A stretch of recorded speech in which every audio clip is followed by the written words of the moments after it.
African leaders foot soldiers in Global North's Anti-LGBTQ Crusade. Gay Africa.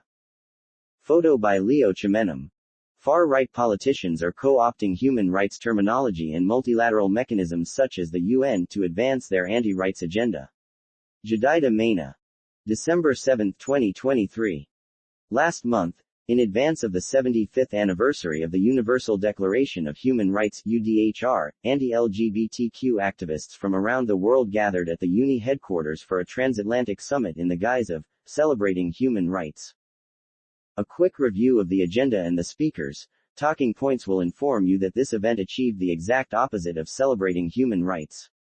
It turned out to be one more opportunity to crusade against the gains made in women's and gender minority rights over the past 7 decades. Organized by the Political Network for Values, a Hungary-based group that opposes global women and LGBTQ+ rights, the summit featured known anti-abortion and anti-LGBTQ crusaders like Sharon Slater of Family Watch International speaking on the assault on life, family and the right of parents to educate their children, and Valerie Huber, former Trump advisor and founder of Family Watch International, who promoted the anti-woman Geneva Consensus Declaration. In this case, celebrating human rights became the ultimate Trojan horse right at the UN headquarters. Far-right politicians are co-opting human rights terminology and multilateral mechanisms such as the UN to advance their anti-rights agenda that criminalizes LGBTQ persons and undermine the rights of women under the guise of family values. This may be a familiar story in the US and across conservative parts of Latin America. But I am not American. I'm a Kenyan activist who has seen this dangerous rhetoric exported to my country and across the African continent. And it's now being validated and elevated by current and former politicians, media, and nonprofit leaders attending the summit. African members of parliament (MPs), including the sponsors of Kenya's and Ghana's proposed anti-homosexuality laws, Peter Kaluma and Sam George respectively, participated in the sessions, with Hon. George even giving a presentation on why LGBTQ rights are not human rights. These MPs and their counterparts, Sarah Opendi and Lucy Okello from Uganda as well as Paul Katana from Kenya, have previously courted by fully paid trips to the EU and US for similar summits before, including a 2022 summit in Budapest, Hungary focused on strengthening a pro-freedom agenda globally, and pushing for laws that protect the family. Those same African politicians parrot the rhetoric imbibed from these events, dress it up as African values, to start a crusade against the rights of LGBTQ people and women, then report their results and progress back to their far-right masters, who then endorse and fund their agendas. Scroll to continue recommended articles. These are puppets, foot soldiers in foreign wars who are being used to advance a right-wing agenda. They also do not represent our values, people, or our governments. They are rogue actors who are undermining our country's economic advancement. No wonder, almost a month since the convening in New York, none of these African MPs have said anything nor bragged about their participation in this event. It was Uganda MP's first time to visit the UN headquarters. They seem to have something to be ashamed about.